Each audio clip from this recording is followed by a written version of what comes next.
सखी है, ये निकुंज की सखी है, ये सेवा की सखी है। इन ब्रज भक्तों को देखकर ठाकुर जी को प्रसन्नता होती। ये भावना दर्शन की हमारी है कि मेरे ठाकुर जी को भक्तों को देखकर बड़ी प्रसन्नता होगी, और ये भावना से हमारे यहां दर्शन खोलते हैं। क्यों? इसलिए वल्लभ कुल के माथे विराजते, क्योंकि हमारे यहां जो द्वार की भावना है ना, वो स्वामी जी के नेत्र की भावना है। जो श्री जी के द्वार है दर्शन के, क्योंकि श्री जी के दर्शन तभी हो जब स्वामी जी अपने नेत्र खोले। क्योंकि श्री जी का वास कहां है? स्वामी जी के हृदय। हमारे सेव्य रहते कहां है? वो स्वामी जी के हृदय में। गोपी जन वल्लभ हमारे प्रभु है, वहां विराजते। दो सेव्य है वात्सल्य भाव में। हमारे सेव्य कौन? क्योंकि यशोदोत्संग लालित, यशोदा जी की गोद में जो है। ये सिंहासन की आदत तो हमने ठाकुर जी को पाड़ी है, उनको तो आदत ही नहीं थी, उनको तो गोद की ही आदत है, वो यशोदा जी की गोद में ही रहते हैं। पर हमने सिंहासन में पधरा क्योंकि हमारी गोद यशोदा जी जैसी नहीं लगती, इसलिए ठाकुर जी सिंहासन में बैठते हैं। जिस दिन हमारी गोद यशोदा की बन जाएगी तो वो सिंहासन से कूद कर हमारी गोद में आकर बैठ जाएंगे। उन्हें तो आनंद गोद में ही आता है। તમે ગમે ત્યારે બાળકને બેસાડો, એને મજા આવે, એને ક્યાં ગમે? માના ખોળામાં। ऐसे ही हमारे लालन ऐसे। और माधुर्य भाव में हमारे सेव्य कौन? जो स्वामी जी की हृदय निकुंज में अखंड विहार करते हैं, वो हमारे माधुर्य भाव के सेव्य श्री जी है, निकुंज नायक है। तो स्वामी जी के नेत्र है ये द्वार। और जो ताला है ना, ताला मंगल रोज किया जाता है, वो भी भाव यूं बताया कि स्वामी जी की मुट्ठी है, तो स्वामी जी की मुट्ठी का भाव है। और वो खुले तब उसमें से श्री जी रूप रत्नों के दर्शन हमें। तो ये हमारे यहाँ की पूरी भावना है। रोज ताला मंगल होता है, ये सब भावनाएं बताई गई। टेरा है वो माया का रूप है, इसलिए कई प्राचीन वैष्णव थे ना, तो टेरा को छूते तो भी हाथ धोते कि ये माया को छुआ, क्योंकि प्रभु के आवरण जो करे वो माया। और दर्शन करते करते अभी तो हम सन्मुख आए श्री जी क्यों टेरा हो जाए तो कैसा मन में होता है? थोड़ी सी देर के लिए रहेंगे, ये माया है। ये अनेक अनेक भावनाएं हमारे यहाँ बताई गई हैं भावना के प्रकार में। तो जब प्रभु पौड़ते हैं तब इस प्रकार सभी भक्तों को आनंद देते हैं। तो ये अष्टयाम का दर्शन का प्रकार, तो दर्शन भी सुख की देने का एक प्रकार है, वो भी सेवा का अंग है, उसको अलग मत मानोगे। घना के दर्शन करवाती सु मंदिर है जी, दर्शन बड़े नहीं। अरे दर्शन छोटी चीज नहीं है, बड़े बड़े देवताएं दर्शन के लिए लालायित रहते हैं, और वो दर्शन हमको हो रहे, बहुत बड़ी बात है। क्या क्या सेवा दर्शन छोटी चीज मत मानना। दर्शन के द्वारा सुख कैसे दिया जाए? वेणुगीत देखो, ये हिरनियों को देखो, धन्यास्म मूढ़मतयो विहरिण्य एता या नंद नंदन उपात विचित्र वेशम आकर्ण वेणु रणितम सह कृष्ण सारा पूजाम दधुविरचिताम प्रणयावलोकई। गोपियां कहती हैं कि देखो तो सही, ये हिरनियों, किसी को धन्य नहीं कहा, पर हिरण को धन्य कहा, हिरनी को धन्य कहा। क्यों? उसे दर्शन करना आता है, इसलिए वो धन्य है।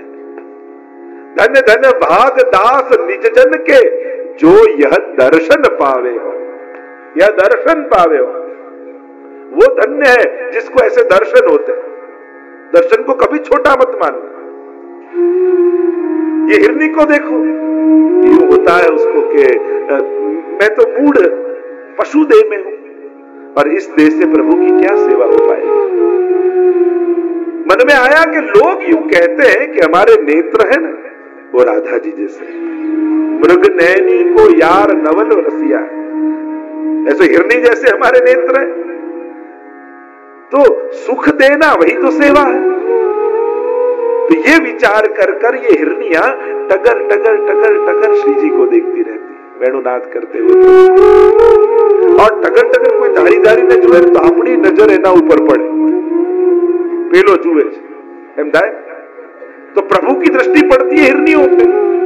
और हिरणी को ये होता है और तो कोई सेवा नहीं कर पाएंगे, पर जो ठाकुर जी हमको देखें और हमारे नेत्रों को देखेंगे तो उनको स्वामी जी की सुधि होगी, और स्वामी जी की सुधि होगी तो उनके हृदय में प्रसन्नता प्रगटेगी, और प्रसन्नता प्रगटाना यही तो सेवा है, सुख देना यही तो सेवा है। तो धन्यास मूढ़ मतयो भी है मूढ़, पर गोपियां कहती है उसकी आंख में हमको प्रेम दिखाई देता है, क्योंकि मूढ़ प्रेम को नहीं जानता, पर ये मूढ़ होने के बावजूद भी प्रेम उसकी आंख में है। और जब प्रेम भरी दृष्टि से आप प्रभु को निहारते हो ना, तो प्रभु को बड़ा सुख होता है, आपकी आंखों में उनको व्रजभक्त दिखाई देते हैं। और ये सब मेरो अंग, जो प्रभु को अति प्रिय कौन है, तो प्रभु को अति प्रिय है उनके व्रजभक्त। इसलिए प्रभु का अपराध हो जाए तो कोई बात नहीं, कभी भी भक्तों का अपराध नहीं होना चाहिए, व्रज भक्तों का अपराध न हो उसकी सावधानी रखनी चाहिए। तो यहाँ इस प्रकार दर्शन भी श्रीनाथ जी के इन सेवा और प्रकार के एक अंग है, और बड़ा महत्व का अंग है। आप वार्ता साहित्य में भी देखो, जो दर्शन करने आए, और भीड़ आज ही है ऐसा नहीं, पहले भी होती थी। वार्ता साहित्य में आता है 252 की वार्ता में, पूर्व से 2 स्त्री पुरुष आए दर्शन करने, और श्रीनाथ जी के द्वार खुले, पर इतनी भीड़, ऊंचे होकर दर्शन करने जाए पर दर्शन नहीं हो रहा। अरे इतने दूर से हम आए और श्री जी के दर्शन नहीं होंगे, इतना ताप हुआ। स्त्री को हुआ कि अरे हमारा कैसा दुर्भाग्य, इतने दूर से आए, ऐसी भीड़, दर्शन नहीं हो रहे, और इतना ताप हुआ कि श्री जी को सहन नहीं हुआ। और इतिहास ये कहता है कि उस समय श्रीनाथ जी ने खुद ने भीड़ में छलांग लगा दी, और छलांग लगाई, उस स्त्री का हाथ पकड़ा और उसको सदैव नित्य लीला में ले गए श्रीनाथ जी।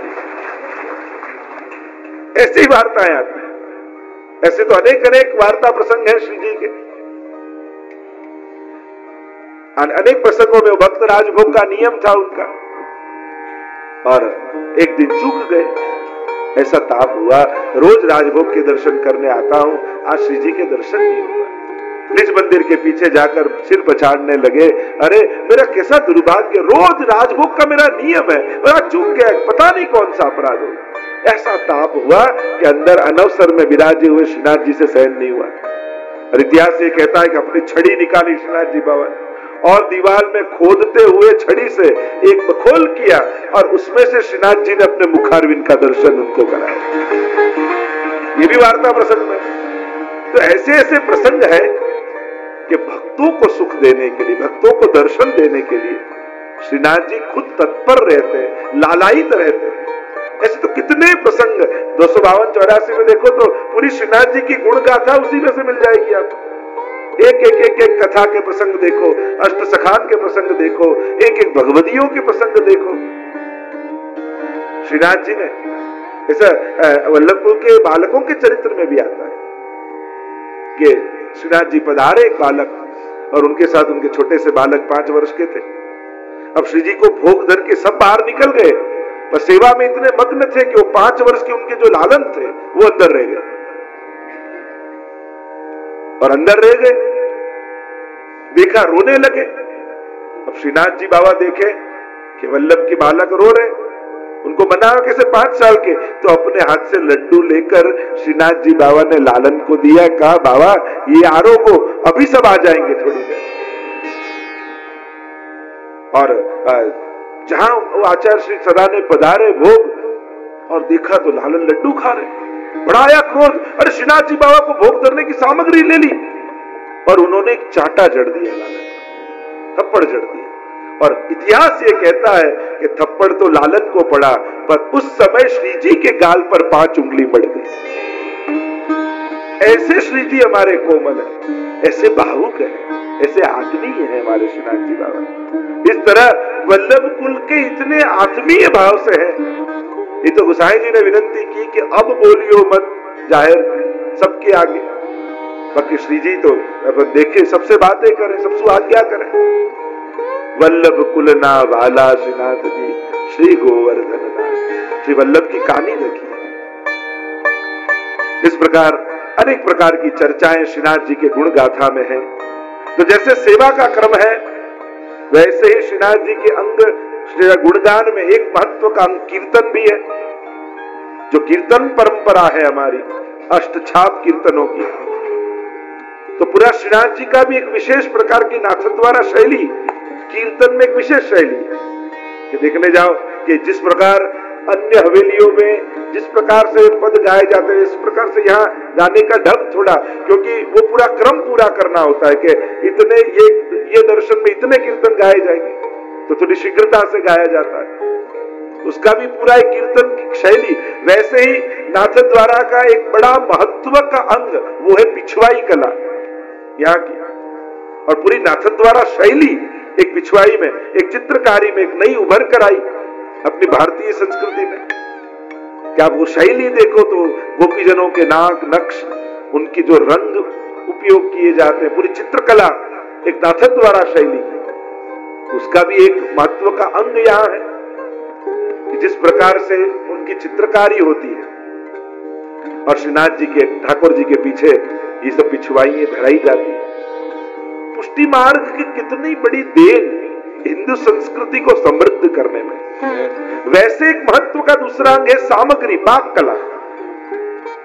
जो श्री जी में विशेष प्रकार की सामग्री पुष्टि मार्ग की हवेलियों में भोग आता है, वो भारत के कोई प्रांतों में, वो आजकल सब लुप्त हो चुकी है वो प्रकार सामग्रियों के, वो आज भी हवेलियों ने जीवंत बनाकर रखे। कितनी प्रकार की सामग्री कला, कितनी प्रकार की सामग्री है, लोगों ने नामे भूली गए। ये બધું આપણે ત્યાં બને છે જ્યારે ઠાકોરજીને ભોગ આવતો હોય, અન્નકૂટ આદિ 56 ભોગ આદિમાં તો કેટલા કેટલા વિશિષ્ટ પ્રકારની સામગ્રીઓ આવે છે, જે બીજે પુષ્ટિ માર્ગ સિવાય જે બીજે ક્યાંય કોઈ જાણતું નથી અને બનતું નથી।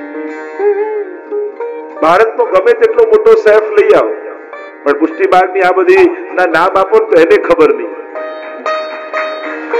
એને ખબર નહીં હોય કે આ મેદો ખાંડ અને ઘી ભેગું કરીને કેટલું કેટલું બની શકે છે। ચણાનો લોટ આ તો બધું ભેગું કરી કેટલું કેટલું બને છે। કેટલા પ્રકારની સામગ્રીઓ છે જે હવે લુપ્ત થઈ ગઈ, પુષ્ટિ માર્ગે જીવંત રાખી। સંગીત કલા જીવંત પુષ્ટિ માર્ગે રાખી છે, કારણ કે જે મોટા મોટા કલાકારોમાં જ રાગો ફસાયેલા હતા, આપણા અષ્ટછાપ ભગવતીને આપણા આચાર્યો એવી કૃપા કરી કે એ રાગો જે મોટા મોટા કલાકારો જાણતા, પુષ્ટિ માર્ગે એવી ક્રાંતિ કરી કે કાઠિયાવાડના 5,500 વસ્તી, ખાલી 500 જણાની વસ્તી ગામડામાં હોય, પણ એમાંય ત્યાં વસ્તુ ખેડૂત, એને કોને આસાવરી તો એ ગાઈને બતાવે, એને કો સારંગ તો સારંગ ગાઈને બતાવે, એને કો બિલાવલ તો બિલાવલ ગાઈને બતાવે। જન સમાજ સુધી આ કલાઓને કોઈએ પહોંચાડી હોય તો એ દેન પુષ્ટિ માર્ગ છે, આપણા આચાર્યોની આ દેન છે, આપણા ભગવતીઓની આ દેન છે કે જન સમાજ સુધી આ કલાને પહોંચાડી, કે જે અમુક જ લોકોમાં બંધાયેલું હતું એ જન ભોગ્ય લોક ભોગ્ય કરી ત્યાં સુધી પહોંચાડ્યું। આ દેન છે ભારતીય સંસ્કૃતિ। તો એવી તો ઘણી બધી ચર્ચાઓ આપણે કરી શકીએ છીએ कि ये पुष्टि भक्ति, ये श्रीनाथ जी एक भारत का ऐसा केंद्र है, केवल अध्यात्म का नहीं, ये कला का भी सबसे बड़ा केंद्र है नाथद्वारा। यहाँ की जो कलाएं हैं ऐसी